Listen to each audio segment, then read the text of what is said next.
Terwyl ek sit en ek is besig, toe begin ek ervaar die Gees van die Here sê vir my, van julle wat hier sit, is nie reg met hom nie. Jy is nie nou reg met die Here nie. Jy is van ons wat hier sit, wat nie reg is met die Here nie.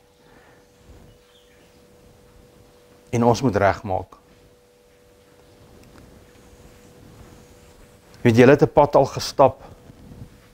Julle is nie van vandag af, vandag se kinders nie. Julle het pad al gestap in die lewe. Maar dit beteken nie, as jy vandag sterf, dat jy hemel toe gaan nie. Jy moet reg wees met die Here, jy moet jou saak met die Here reg maak.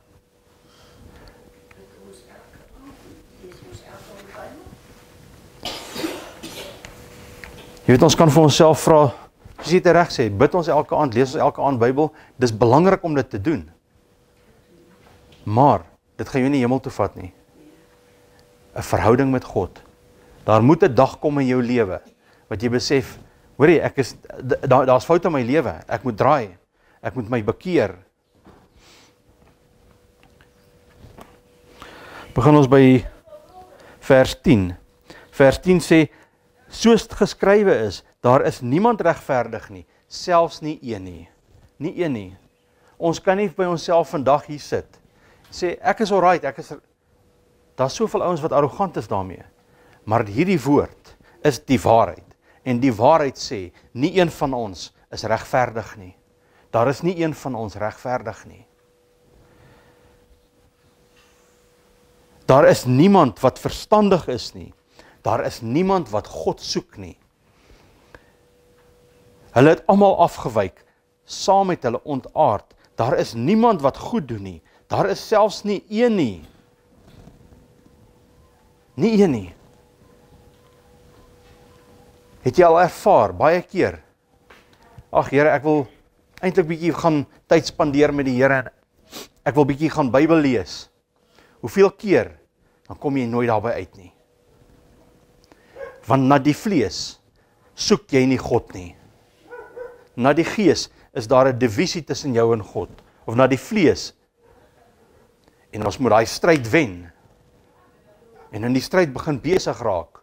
Ons moet stry, om daar die tyd met God te spandeer. Ons moet stry, om hoeveel keer, en dit gebeur met my, en ek weet dit sal met julle ook gebeur, as jy daai moeite doen, en jy wil daai deur toetrek en sê, ek wil nou bid, ek moet nou bid, ek moet nou God se aangesig begin soek, dan is daar, maar ek wil net gou dit doen, en ek wil net eers bietjie koffie drink, en ek wil net eers, en woep, en die dag is verby. Hoeveel keer gebeur dit in jou lewe?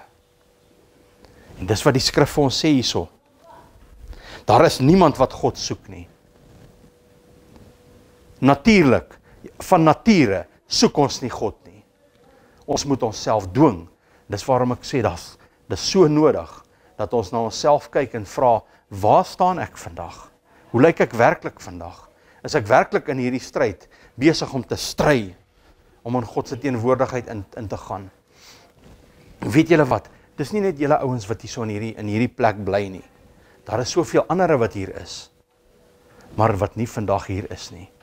En dit wys weer eens vir ons, daar is niemand wat na God soek nie. Na die vleesmens soek nie na God nie.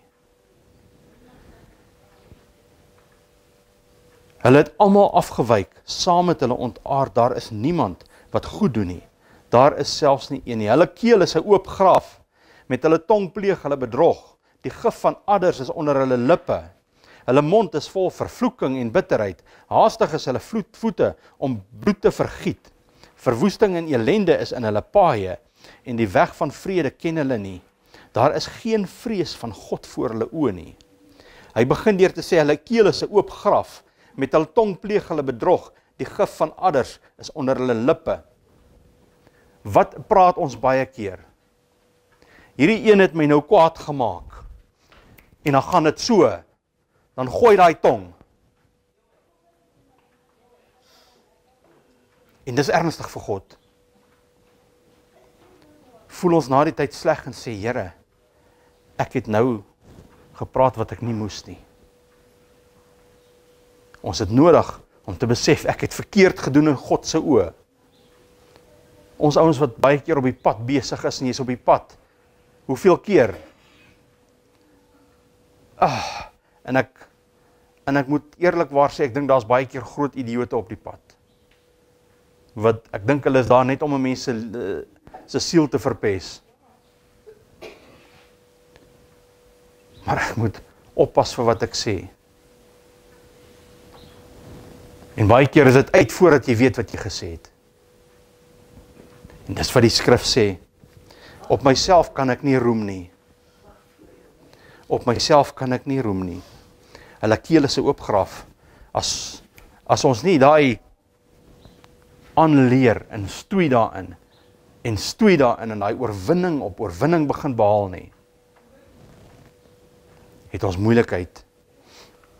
Soos die skrif sê, eintlik moet ons sê, hy sê hierso, hul keel is 'n oopgraaf. Eintlik moet ek hom omdraai en sê, my keel is 'n oopgraaf.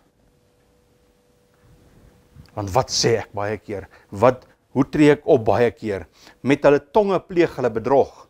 Hoeveel keer sien ek 'n ou is besig om droog te maak, hy's besig om op 'n verkeerde pad te gaan, maar ek sê niks nie. Ek pleeg bedrog en ek laat daai aangaan. Laat onheil hom tref. Dis wat die skrif sê. Met hulle tong pleeg hulle bedrog. Hoeveel keer vertel ons 'n leuen? En toe die gees van die Here vir my begin praat oor hoe maklik vertel ons leuns. Hoeveel keer as ons kinders groot maak en in ons tyd toe die telefone daar in die hoek gestaan het en dis nie 'n selfoon en hierdie fancy gadgets van vandag nie. Hoeveel keer bel iemand en dan gaan antwoord jou kind daai telefoon en sê vir hulle, nee, sê vir hulle pappa of mamma is nie by die huis nie. Dis 'n leuen, dis 'n infame leuen en jy sal hel toe gaan vir daai leuen. Want hierdie woord sê geen leenaar sal die koninkryk van God ingaan nie. Hoe maklik verskuil ons die waarheid met 'n leuen.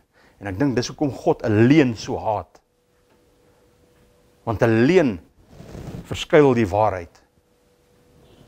'n Leuen bedek altyd misdaad. 'n Leuen bedek valsheid. Dis waarom God leuen so haat. Dis wat die skrif sê. Ons moet daai plek bereik wat ons besef, ouens, ek het in die kerk groot geword, maar ek is nog nie 'n Christen nie. Ons het daai plek bereik. Ons moet op daai plek kom wat ek besef. Ek het al hierdie jare in die kerk gesit, maar ek is dalk nog nie 'n Christen nie. Ek moet my bekeer. Kyk wat is ek mee besig, ek vertel leuns. En God se woord sê geen leenaar, ek moet my bekeer daarvan. Ek moet dit los. En ek moet begin werk daaraan. En ek moet hierdie stryd begin stry. Weet julle wat, jy kan 'n oorlog nie wen sonder om in die oorlog betrokke te wees nie. En so vol passiwiteit is in die kerkewêreld vandag. Almal wil liefde praat net om niks te doen nie. En dis een van die grootste probleme in die Christen wêreld vandag. Ons wil niks sê nie, ons wil niks doen nie, ons staan passief en ons word verslaan en ons kinders word verslaan. En ons vra, wat gaan aan? Jy kan nie in 'n oorlog staan sonder om deel te wees in hierdie oorlog nie. Jy kan nie in 'n battle staan sonder om nie, jy kan nie in 'n swaardgeveg wees sonder om die swaard te vat en te veg nie. Weet julle, 'n geveg is bloedig. Ek weet nie oom, jy was in die weermag dalk gewees vroeër jare. 'n Geveg is bloedig. Daar's bloed. Daar's liggaamsdele wat uitmekaar uitgeskiet word in 'n oorlogfront. 'n Geveg is bloedig. En hierdie skrif sê vir ons dat ons nog nie weerstand gebied het ten bloede nie. En hoeveel keer val ons net vir die sonde en ons raak, as ek so terugkyk en ek lees Bybelgeskiedenis oor die holiness movement van 100 en 150 en 200 jaar terug. Ek vra, hoe ver het ons verval? Hoe ver het ons verval? As ek myself moet vergelyk met Christene van 150 jaar terug en 100 jaar terug, selfs net 50 jaar terug, hoe groot het ons verval geword? In die kerkewêreld, ek praat nie van buite nie. Ek praat van wat het aanvaarbaar geword in die kerk vandag? Wat het vir Christene aanvaarbaar geword? Ons bied nie daai weerstand nie. Ons is nie in die battle nie. Weet julle wat? Omdat die kerk verander het, hoef die wêreld nie meer te verander nie. Want die kerk, die Christen het soos die wêreld geword. Nou hoef die wêreld se ou nie meer te verander nie. Want ons het soos hy geword. Inteendeel, ons moet weer in die battle kom. Ons moet weer die swaard beginne opneem en sê God se woord sê so. God se woord wil dit nie so hê nie. Ons moet weer die swaard beginne opneem. Is daar stryd? Ja. Dit is nie altyd lekker nie. Daar's familie wat niks van my wil weet nie. Jou familie sal jou verwerp. As jy werklik God se woord begin uitleef. Want ek is nie hier om hom hel toe te stuur nie. Ek is nie hier om vir hom te sê, hierdie gesaambleiery van jou, dis hoerery in God se oë. Dis wat die woord sê. En baie keer bly ons stil in ons, julle moet daar net beplan om te trou. Pastore, ek praat van pastore wat dit sê. Ja. Dit is skrikwekkend wat pastore in kerke sê, wat pastore wanneer hy met mense praat sê. Hoeveel te meer mense wat nie pastore is nie. Ons moet daai weerstand bied, ons moet in stryd kom met die dinge wat verkeerd is. Ons moet daai stryd begin aansê en begin die vyand se magte veg. Ons kan nie die fight wen as ons nie fight nie. Ons het outomaties verloor as ons nie veg nie.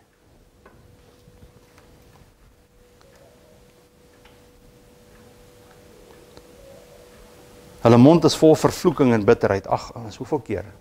Hoeveel keer? Ek wil nie eers veel daarop ingaan nie. Hoeveel keer? Hoeveel keer betrap ek myself dat ek 'n snydende woord teenoor iemand sê?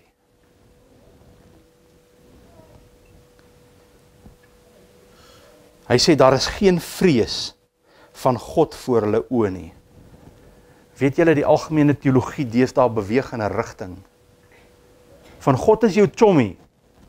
God is jou vriend. Moenie worry nie. Kom tot by die kruis en dan gaan jy terug na jou ou wêreld toe. Nee, na die kruis is kruisiging. Jy sterf vir jouself. Daar's 'n ander lewe. Jesus Christus sê vir ons in Lukas 11 dink ek. Moenie vrees hom wat die liggaam kan doodmaak en daarna niks meer kan doen nie. Maar vrees hom wat nadat hy jou doodgemaak het in die hel kan werp. Hy praat van God. Hy sê vrees God. En hy sê weer vir ons, daar is geen vrees van God voor hulle oë nie. Ek kyk na hierdie gay lesbian situasie in weet julle wat? Ek het foto's en ek gaan dit binnekort op Kruiskyk ook sit. Ek het foto's van die internet afgehaal van hierdie ouens wat mok, hulle spot die kruisiging van Jesus Christus. Daar's geen vrees van God. Hulle bring net 'n oordeel oor hulle self. Weet julle wat is die grootste oorsaak van dit? Die kerk vrees God nie. Hoe sal die wêreld God vrees? As ons nie God vreesend wandel nie, hoe gaan ons kinders God vreesend wandel? Hoe gaan hulle wat ons aanskou God vreesend wandel? Dis 'n ernstige woord hierdie. En ek voel elkeen van ons moet teruggaan en ons moet vandag vir onsself sê, hoe lyk my lewe? Hoe lyk my vrugte? En kom ons doen gou 'n toets. Kom ons doen die toets. Kom ons kyk hoe lyk ons werke. En die werke van die vlees is openbaar, naamlik oorspel, hoerery, onreinheid, ongebondenheid, afgodery, towery, vyandskap, twis, jaloersheid, toornigheid, naaiwer, tweedrag, partyskap, afguns, moord, dronkenskap, brassery en dergelike dinge. waarvan ek julle vooraf sê, soos ek al vroeër gesê het, dat die wat sulke dinge doen, die koninkryk van God nie sal beerwe nie. Dit was toen by Efesiërs of waar? Galasiërs 5. Galasiërs hoofstuk 5, die werke van die vlees. Hierdie goed moet afwesig wees in my lewe. En hoeveel keer betrap ek myself? Ouens, ek staan in die bediening. En hoeveel keer betrap ek myself? Dat ek goed sê wat ek nie moet sê nie. Dat ek kwaad word en verkeerde dinge sê. Onreinheid, ongebondenheid. Hoe lyk ons aan ons gedagtewêreld? Hoeveel onreinheid is in ons gedagtewêreld? Ongebondenheid. Ons is gebonde aan Christus. Ons is gebonde aan hierdie woord. Ons is onderdanig aan hierdie woord. Maar daar's 'n storie van Jesus het jou vrygemaak. Jy's vry, jy's vry, jy's vry. Maar die woord sê ook, ons moenie hierdie vryheid gebruik vir sonde nie. Hy het ons vrygemaak om God te kies. Hy het ons vrygemaak om weer 'n keuse te hê, om God met ons hele hart te dien, sodat ons nie onder die slawerny van sonde hoef te wees nie. Dis waarvan hy ons vrygemaak het. Nie vry om ons eie wil te doen nie, maar vry om God se wil te kies hierdie keer. Dis waarom ons die wedergeboorte so nodig het. Ongebondenheid, ons moet daai bond, 'n gebondenheid met God hê. Afguns, moord, tweedrag, partyskap, naaiwer, toornigheid. Hoeveel keer is ons skuldig? Hoeveel keer word ek kwaad? Wanneer ek nie moet kwaad word nie. Tog sê die skrif ook, word kwaad en sondig nie. Maar baie keer word ons kwaad en ons sondig. Maar hoor wat sê hy eentjie verder. Maar die vrug van die Gees is liefde, blydskap, vrede, lankmoedigheid, vriendelikheid, goedheid, getrouheid, sagmoedigheid en selfbeheersing.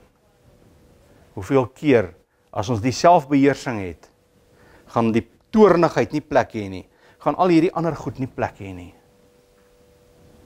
En ja, dis, weet julle wat, dit gebeur nie in dag 1, die dag wat jy tot bekering kom, is alles daar nie. Soos wat daardie, as nou kyk na hierdie vruggie, hy was eers 'n blommetjie, en toe het hy so 'n klein dingetjie gewees, en groen en baie onaangenaam as jy proe aan hom. En so het hy groter en groter en groter geword. En so is die vrug van die Gees in ons lewe. So moet hy kom en groei in ons lewe. Dit moet groei. Dit wat my 'n week terug kwaad gemaak het, moet my vandag nie meer kwaad maak nie.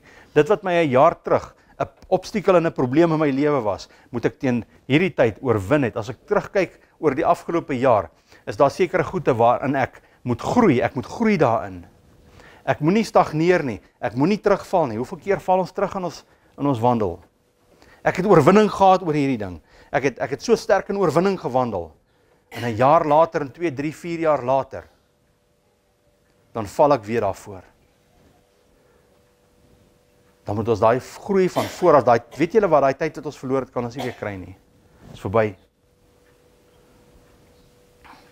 En dan moet ek weer ingroei, en hy stryd kom, daai stryd weer deurgaan, om op daai plek van oorwinning te kom.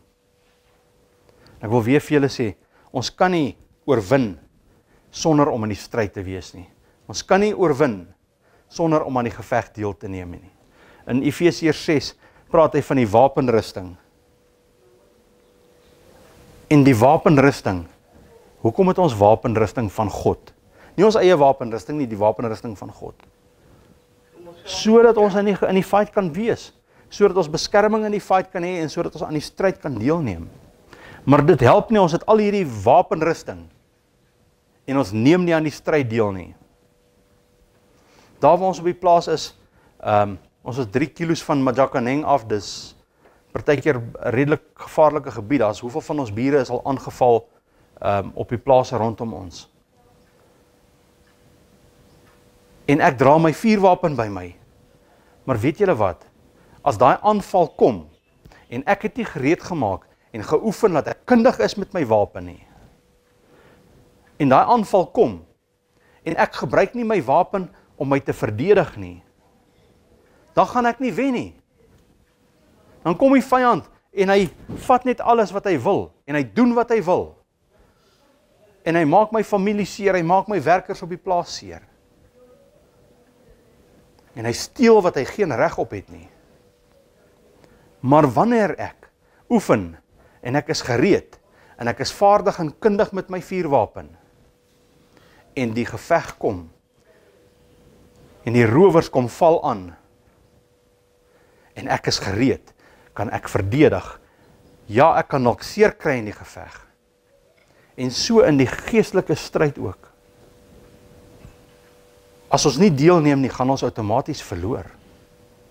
As ons deelneem, kan ons dalk seer kry, maar ons kan dalk ook oorwinning behaal.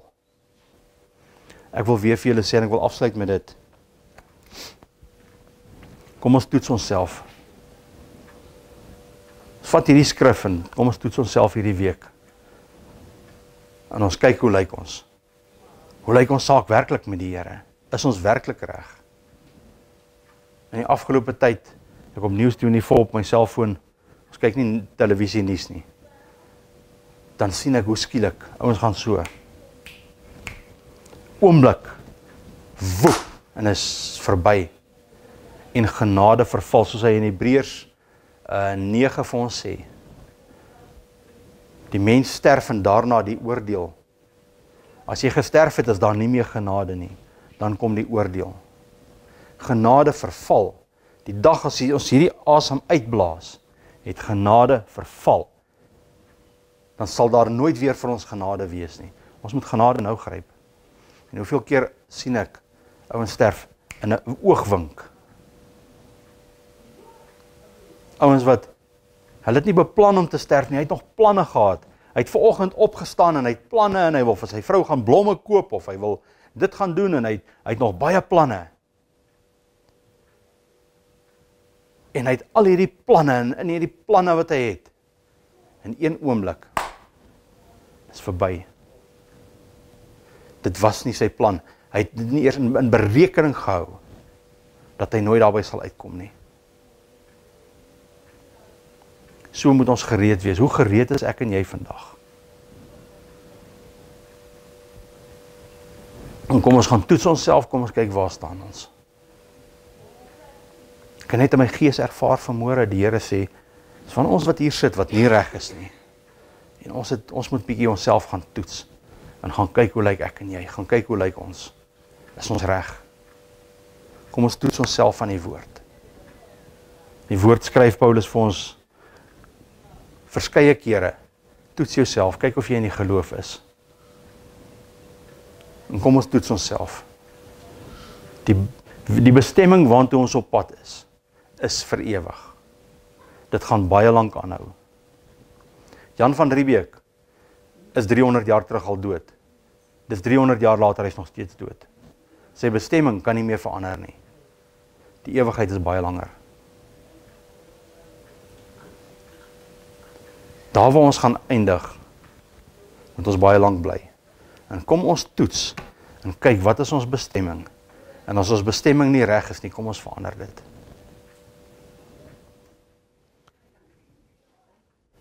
Dis waarmee ek julle los vandag, vanoggend. Ek wil vra, is daar iemand wat sê, luister, bid vir my. Jy dalk siekte, jy dalk stryd. Is daar een van julle wat sê, bid vir my, ek wil hê jy moet vir my bid asseblief. Steek net vir my jou hand op, as daar iemand is wat voel, ek het battle, ek het stryd, ek het siekte, ek het een of ander probleem. Ek sien in my gees die glorie en die almag van die Heer, die Allerhoogste wat in liefde oor sy koninkryk regeer. Hy het beloof aan die einde